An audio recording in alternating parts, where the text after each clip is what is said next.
sensação era de sufoco. E eu sentia que estava errado e não conseguia fazer nada para lutar contra. Não tem nada a ver com fraqueza ou com força. Você não vê luz. Você não vê a luz. Ela não consegue separar o sofrimento da vida dela. A sensação de quem convive com a depressão é das piores. Sentimentos que não conseguem ser traduzidos em palavras. A depressão, imagina que é um monstro de trocentas toneladas que está em cima de você, assim, sabe? Você não tem força para... Tem pessoas que não têm força para levantar da cama. Eu passava o dia inteiro em casa e não acontecia nada, sabe? Não conseguia, não tinha força, energia para fazer alguma coisa sequer, entendeu? Às vezes passava quase o dia inteiro sem comer, assim, entendeu? E é muito, muito complicado, assim, não é algo fácil de explicar para outra pessoa, sabe? A sensação era de sufoco. Era um abismo que você não consegue explicar, você não consegue decifrar em palavras. As pessoas perguntam, mas o que você tem? Giovana, o que você tem? E eu não sabia explicar. Eu não sabia dizer, porque a depressão, ela não tem palavras, ela é um sentimento, ela é um estado da alma. E a minha alma, ela estava sofrendo. A minha alma, ela estava sofrendo e não era de hoje, era de muito tempo atrás. É o medo, é o pânico, é você estar num momento escuro da sua vida e você não vê luz. Você não vê a luz. Emoções muitas vezes incompreendidas até por quem passa pela doença, mas ainda por quem está por perto. Essa falta de informação sobre as patologias psíquicas acaba gerando um preconceito desastroso na vida de quem está precisando apenas de acolhimento e tratamento. A maioria das vezes a pessoa não consegue identificar o que está deixando ela mal. Muitas vezes eu pergunto assim, tá, mas por que tu está assim? Não sei. Aconteceu alguma coisa? Não. Se eu parar para pensar, minha vida até está boa. Os carnês estão em dia, eu tenho uma família que me ama, eu estou saudável, não tenho nenhuma doença. E aí eu tenho que mostrar que, na verdade, isso também é uma doença. O fato de eu não ter ânimo, não ter prazer nas coisas da vida, não conseguir fazer as coisas, a minha cognição fica comprometida, eu não consigo memória, concentração, atenção, foco, tudo isso fica prejudicado. Eu tenho que me dar conta que isso é uma doença. E eu sentia que estava errado e não conseguia fazer nada para lutar contra, entendeu? Eu não tinha ninguém para vir me falar assim, ó, pô, levanta, vamos lá, vou te ajudar, vem cá. Sabe, eu não tinha coragem de falar para as pessoas, eu não tinha como saber, sabe?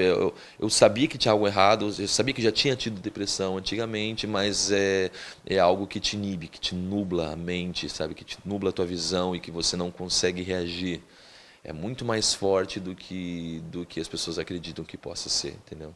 A Organização Mundial da Saúde diz que 90% dos casos de suicídio poderiam ser prevenidos se doenças mentais fossem tratadas com mais seriedade. Segundo a organização, são 800 mil mortes por suicídio todos os anos no mundo, número quase 2 vezes maior do que os homicídios, que somam 470 mil ao ano. A gente sabe hoje em dia que 99% das pessoas que tentam suicídio, elas têm algum tipo de transtorno mental. De longe, depressão é o mais comum. E aí a gente vai encontrar transtorno de dependência de álcool e drogas, transtorno bipolar, alguns transtornos de personalidade, casos de esquizofrenia, que a pessoa entra num sofrimento, não vê saída para conseguir aliviar o seu sofrimento, e a forma que ela encontra para parar de sofrer é acabando com a própria vida. Ela não consegue separar o sofrimento da vida dela. Com a Giovana foi exatamente assim. Profissional do mercado de ações, casada e mãe de 3 filhos, ela não entendia o porquê de tanto sofrimento. E por 3 momentos tentou tirar a própria vida. Então eu queria acabar com aquilo, eu não queria acabar com a minha vida. Eu amo a vida, eu sempre amei a vida, eu só não conseguia mais viver. É horrível porque você só quer que aquilo passe. Você só quer que aquilo acabe um dia. Você só quer dormir e descansar. Muitas vezes você pensa, se eu dormir, quem sabe eu não acorde mais. E eu não acordando, eu não vou passar por isso. Eu não vou negar para você, muitas vezes eu queria dormir e não acordar mais porque eu não tinha força para acordar. Esse psicólogo explica que diversos fatores podem ajudar a desencadear transtornos mentais. Muitas questões na vida desse ser humano que geram um determinado sintoma e o sintoma vai se agravando e vai gerando então um sofrimento mais sério que realmente gera toda essa dificuldade na vida inteira desse ser humano. A gente não tem como ver o sofrimento psíquico, o ser humano e um transtorno mental como uma causa única ou um direcionamento único. São várias questões do contexto dessa pessoa que contribuem para uma instalação de um sofrimento psíquico mais grave e persistente. Diogo teve uma infância difícil e chegou a desenvolver depressão na adolescência, mas deixou essa história lá no passado. E quando o quadro se agravou na vida adulta, ele não soube reconhecer a doença e demorou para entender que precisava de ajuda. Eu descobri que tinha algo realmente errado comigo, assim, foi quando eu precisei ir ao médico e me consultar e saber o que estava acontecendo. Foi quando eu fui diagnosticado com depressão e eu não entendia direito ainda o que isso era. Comecei a tomar remédio de tarja preta, eu comecei a perceber que realmente estava muito pesada a depressão, foi um pico mais baixo, assim, foi mais tenso. E foi onde eu decidi que realmente precisava fazer algo para mudar, né, para combater, porque senão eu ia ser levado por esse mal. E é algo que não é de brincadeira, não é leviano, sabe? É algo que pode realmente, literalmente acabar com a tua vida, né, de muitas formas. Muitas vezes a dificuldade no tratamento de doenças emocionais como a depressão existe por causa do preconceito, que em pleno século XXI ainda é muito grande. É gigantesco o número de pessoas que acreditam que depressão é bobeira, é falta do que fazer. E estar doente e não ser compreendido nem por você mesmo, muito menos pelos próprios familiares, pode agravar os sintomas e fazer a saúde emocional desandar. Existe um preconceito muito grande, né? Vai arrumar um lote para carpir, vai arrumar o que fazer, isso é falta de namorado, isso é falta de Deus. Cara, se depressão é falta de Deus, né? O que o padre Marcelo e o padre Fábio de Mello, que vieram ao público falar dos seus problemas emocionais, né? Se eles não têm Deus no coração, cara, eu não sei quem tem. Então, assim, ó, a gente tem que se dar conta que não é por aí. É uma doença, é uma alteração química no cérebro que pode ou não ter uma causa externa. Às vezes existe uma causa externa, a pessoa foi demitida, não está conseguindo lidar com os problemas, tem uma família para sustentar e não está vendo saída. Mas às vezes não existe uma causa externa. Simplesmente, a minha avó tinha depressão, minha mãe tinha depressão e eu tenho depressão também. É genético. Existe uma carga genética nessas doenças. Preconceito que faz com que muitas pessoas não queiram ser diagnosticadas. E quando são, muitas vezes não aceitam ser tratadas. A pessoa que ela se diz forte, ela diz, não, é uma bobagem. E ela continua. Ela não presta atenção naqueles sinais que a depressão dá. E o que acontece? Isso acaba agregando muito mais ainda da doença em si por falta da consciência que o paciente não tem de que está doente e precisa de ajuda, porque é denominado como uma frescura. Da mesma forma que o meu fígado pode adoecer, se eu exagerar, sei lá, no álcool, bebidas, comidas gordurosas, o meu cérebro ele também vai ficar sobrecarregado com muita informação, com muitos sentimentos ruins, e daqui a pouco ele vai adoecer também. Por que meu fígado pode adoecer e o meu cérebro não pode? É um órgão como qualquer outro, e eu vou tratar da mesma forma que eu trato o meu fígado, meu rim, meu pulmão. Se eu estou com um problema no estômago, eu vou procurar um gastro sem problema nenhum. Agora, se eu estou com um problema emocional, eu não posso procurar um psiquiatra. Não, psiquiatra é médico de louco. Não é. Psiquiatra é o médico que trata sintomas emocionais. Se o meu cérebro está adoecido, eu tenho que tratar ele com quem sabe tratar. Para este psicólogo, dialogar e buscar o autoconhecimento são ferramentas fundamentais para a saúde emocional. A gente acaba sendo muito engolido por questões que a princípio a gente não consegue direcionar de uma forma positiva e a gente acaba realmente não vendo perspectiva, né? É o que acontece em questões de ideação suicida ou até mesmo a tentativa de suicídio, né? Então a desesperança, a baixa perspectiva de vida, né? A dificuldade de construir planos para o futuro, né? São todos indícios de que a pessoa pode ir observando, né? E evitar uma possível tentativa de suicídio, né? Então o mais importante é o autoconhecimento, o você realmente se enxergar, se olhar e opa, o que não está funcionando legal, o que a gente pode melhorar e buscar realmente o auxílio de profissionais habilitados, né, e capacitados para te dar esse auxílio reflexivo, né? A Giovana só conseguiu melhorar sua qualidade de vida quando recebeu o diagnóstico e aceitou que realmente precisava de ajuda. Já havia morrido, só que eu estava andando. É aquela frase que você diz, eu morri em vida. E depois eu ressuscitei quando eu acordei para a realidade. Quando eu aceitei buscar ajuda. Foi ali que eu entendi que eu precisava de ajuda. Foi diante do diagnóstico. Porque até então eu achava que era bobagem. Porque a gente vem de uma família, de uma crença que tudo é bobagem. Muitas vezes, né? Nem todo mundo. Mas eu vim de uma família que você precisa ser forte o tempo inteiro. E que depressão é bobagem, é coisa da cabeça das pessoas. E não é. Não é. Então, eu acredito assim que para mim foi muito importante o diagnóstico. O apoio da família foi extremamente importante para superar a doença. Quando eu fui aceita como uma pessoa que realmente estava precisando de ajuda, que eu pude relaxar e descansar, eu me soltei. Eu soltei o meu corpo. E ali eu recebi cura. Eu fui recebendo cura porque eu me permiti ser tratada, porque daí não havia resistência mais da parte de ninguém, entende? É importante haver uma cura. Eu não posso fugir do problema. Eu tenho que resolver de alguma forma. Eu tinha que achar a saída. E eu encontrei buscando ajuda. O BC Comunidade de hoje é especial em alusão ao Setembro Amarelo, mês de conscientização e prevenção ao suicídio. No próximo bloco, vamos falar do alto índice de mortes entre adolescentes e jovens e das ações que estão sendo adotadas em Balneário Camboriú para diminuir este número.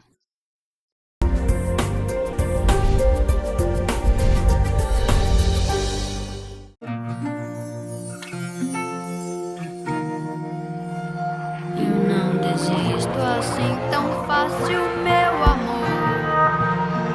Das coisas que eu quero fazer ainda não fiz. Na vida tudo tem seu preço, seu valor.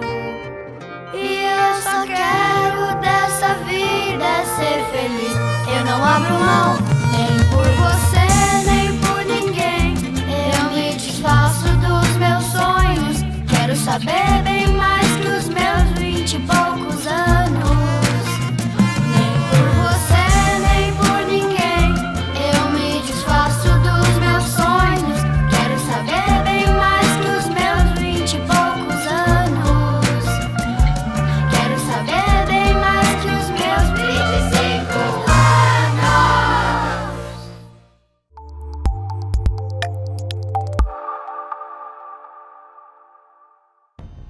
Você sabe qual a diferença entre calúnia, injúria e difamação?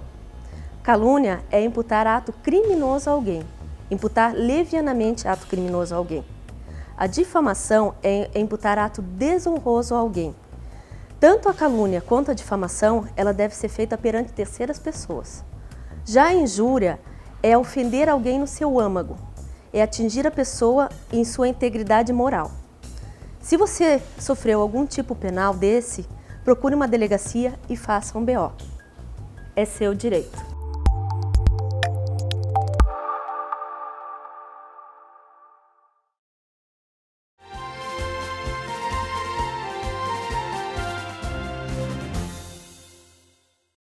A Praça das Bandeiras está localizada na Avenida do Estado, em Balneário Camboriú. Aqui, o destaque é para o colorido e a suavidade das bandeiras que dançam ao vento. E a que leva o nome da cidade leva as cores branca, azul e amarela. Ao centro, o sol, que representa a riqueza de nossas praias. Cada cor da bandeira do Brasil tem um significado. O verde simboliza nossas matas, o azul, imenso céu, o amarelo, nossas riquezas, e o branco, a paz. As estrelas representam os 26 estados, além do Distrito Federal. No calendário nacional, 19 de novembro é o Dia da Bandeira. A data foi criada em 1889, 4 dias após a proclamação da República, com o intuito de marcar a nova fase do Brasil.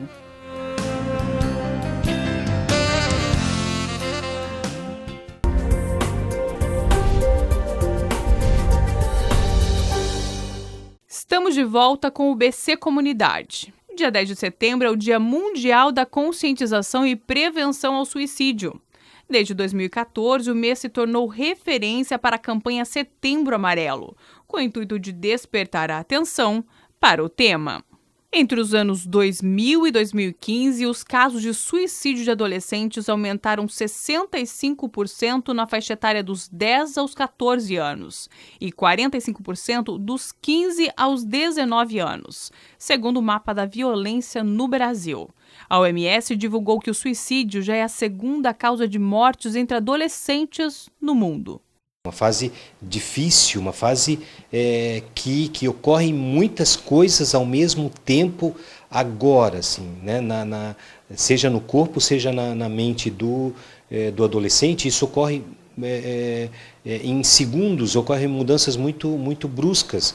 E essas mudanças internas acabam refletindo em mudanças externas e às vezes, pode-se dizer que muitas e muitas vezes o adolescente ele não consegue lidar com isso. Aliado à dificuldade do adolescente de se abrir, de ter em quem confiar, das famílias também acabarem não valorizando muito esse comportamento adolescente, só criticando ou colocando de lado, isso tudo é um problema que vira uma grande bomba, vamos dizer assim. Eu vejo que a sociedade ela precisa mais de respeito, eu vejo que a sociedade ela é muito preconceituosa quando você vê alguém passando por uma dificuldade, você, em vez de ajudar a pessoa, em vez de ajudar o adolescente, fala que é drama, fala que é um problema e vai passar, só que a adolescência ela precisa ser vista com outros olhos também, porque os adolescentes eles têm muitos problemas, principalmente na área familiar, o que gera depressão, o que gera essas coisas psicológicas também. E é isso, acho que precisa ser mais bem visto, né, pela sociedade e mais acolhido também, mais amado e menos criticado. As primeiras frustrações, seja na área amorosa, seja na área social mesmo, frustrações com notas, porque a gente vê que ele só estuda. Mas será que aquilo lá não é pesado? Será que aquilo lá não é difícil para ele? Porque a escola é uma sociedade em miniatura. Lá é o primeiro exemplo que a gente tem de sociedade mesmo. Lá que a gente tem regra, a gente tem convívio social. Lá os adolescentes passam a maior parte do tempo. Essa adolescente conta que desenvolveu bulimia por bullying sofrido na escola e acredita que as pessoas poderiam ser mais compreensivas. A adolescência ela é uma fase muito conturbada, né? Onde você se conhece e começa a aceitar os seus pensamentos, o que você vai querer fazer da sua vida, seja uma faculdade ou um vestibular, qualquer coisa. E nessa fase da adolescência você passa por vários traumas também, né? As pessoas elas não se aceitam muito bem uma com as outras, pelo fato da diferença, né, de estilo, de pensamentos. Isso acaba gerando uma depressão, uma bulimia, uma doença. Como eu mesma tive a bulimia, né, por não me sentir aceita. Uma das grandes mudanças, né, hormonais que ocorrem no adolescente é um alto índice de adrenalina, né, e essa adrenalina às vezes possibilita que ele não se sinta amado, pertencido, não se sinta, enfim, se sinta pertencente a esse espaço, ao mundo, a essa família. E isso é muito louco e difícil, e uma das coisas que se orienta é que, assim, nesse sentido é fundamental que você abrace, que você toque, que você pegue na mão, sabe, que você converse, porque o adolescente, principalmente, precisa se sentir amado. Para esse jovem líder de um movimento de adolescentes na cidade, faltam referências. Eu acredito que o desenvolvimento da tecnologia, de certa forma, afastou um pouco a família, né? A gente vê hoje aqui na nossa cidade que pais não têm mais relacionamento com os filhos, né? Pais não têm mais contato com os filhos. Às vezes, eu, por exemplo, conheço adolescente que mora anos com o pai e nunca foi passear, nunca teve um contato, uma conversa de qualidade, né?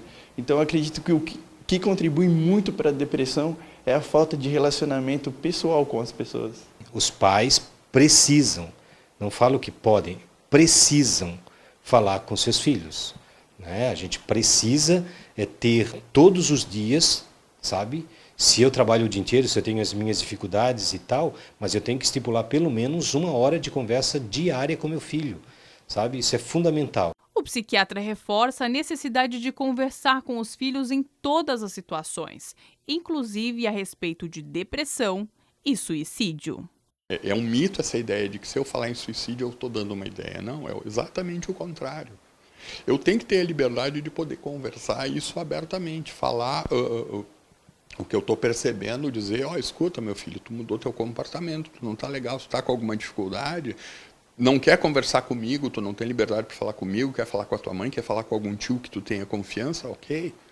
Mas eu tenho que buscar, de alguma forma, acessar o sofrimento desse adolescente, ou mesmo de um adulto que eu percebi, um amigo, um familiar meu que mudou de comportamento. Os adolescentes hoje em dia eles buscam refúgio em drogas, em coisas assim, para se sentirem mais perto, né, de um prazer ou alguma coisa assim. E eu creio que os pais precisam dar atenção para isso, sabe? Às vezes o seu filho dentro de casa está fazendo algo e você não sabe, porque você não senta para conversar com o seu filho. E a falta do diálogo faz isso, sabe? Traz uma falta de relacionamento. Eu acho que os pais precisam sentar e conversar com os filhos, dialogar com eles e entender o lado deles também e de que forma podem ajudar. Conversar. Essa tem sido a principal orientação da Organização Mundial da Saúde para a prevenção de casos de suicídio, especialmente a escuta, onde a pessoa consiga falar e ser ouvida, algo muito difícil nos dias atuais. Para suprir essa necessidade, foi criado em 1962 o CVV, Centro de Valorização da Vida. A entidade já chegou a atender mais de 11 mil ligações num só dia. São 600 por dia só em Balneário Camboriú.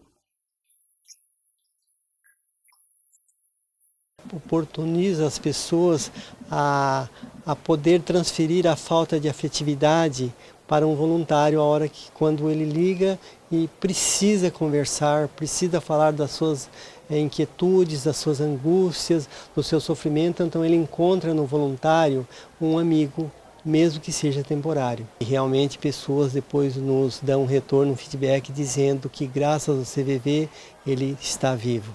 Então a gente tem a informação pelo histórico que já prestou esse serviço de reflexão, de pessoas serem devolvidas dessa ideação suicida por meio de um desabafo, de um acolhimento de um voluntário. As demandas de transtornos emocionais em Balneário Camboriú são atendidas inicialmente pela equipe da saúde da família nos postos de saúde através de acompanhamento de clínico geral. Os casos mais severos são encaminhados para o CAPS 2 e tratados através de oficinas e grupos terapêuticos e psicoterapêuticos. São pessoas que desenvolveram sofrimento psíquico grave e persistente, né, que tenham um prejuízo relacional, social significativo, que precisam desse suporte para continuar, né, estando da melhor forma possível na sua vida laboral, social, relacional, no seu cotidiano, né, na sua comunidade. Então o CAPS ele vem como um dispositivo substitutivo aos manicômios, aos hospícios, né, a partir da luta antimanicomial. Então hoje o caráter do CAPS é essencialmente manter o usuário no território, ao lado da sua família, das pessoas que podem gerar uma segurança, uma relação de promoção de saúde, né, no cotidiano, então não retirar ele do seu convívio com a sociedade. Para atender os casos que não encontravam acolhimento na cidade, o município lançou no dia 1º de setembro o programa Abraço à Vida. A intenção é oferecer recursos para que pessoas em sofrimento mental possam identificar e aprender a lidar com o problema. Uma vez que Balneário Camboriú ocupa o 2º lugar no ranking estadual com maior número de suicídios.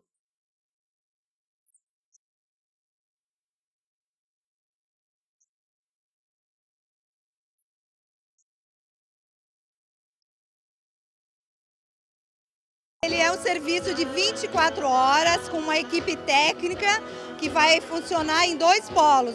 No bairro dos Municípios, para atender a região da Vila Real, do bairro dos Municípios em si, e também da Barra, e no bairro das Nações para atender o outro lado da cidade. E também teremos apoio de várias igrejas, nós temos mais de 20 igrejas inscritas que vão fazer os grupos de apoio. Várias pessoas compareceram para dar seu apoio à causa. E olha esse aí no palco, lembra dele? É o cantor e compositor Diogo Rosa, lá do começo da reportagem. Ele transformou a experiência que teve com a doença em incentivo ao próximo, com a composição Vamos Lá, que ele escreveu quando ainda buscava forças para enfrentar a depressão. Eu pensei, tá na hora de eu fazer alguma coisa. Tá na hora de eu falar com essas pessoas, de falar comigo mesmo, porque senão eu vou explodir. E aí que eu compus numa tarde, cheguei aqui e já compus a música na hora, veio letra e música na hora, assim, ó. Sabe, eu preciso mostrar para outras pessoas, porque outras pessoas também estão precisando disso. Eu sei que a chuva é forte, mas o vento faz com que você saia do chão.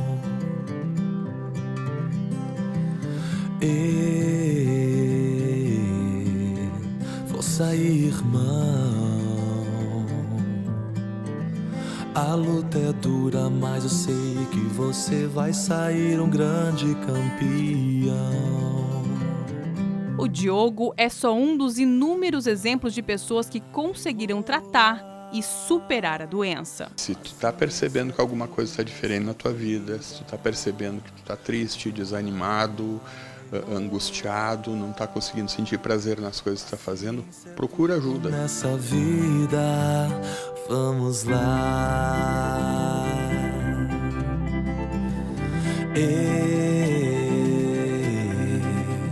Não desista não.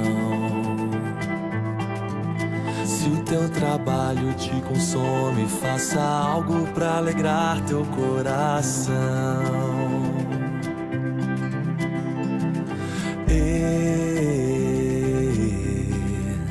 Alegria, irmão.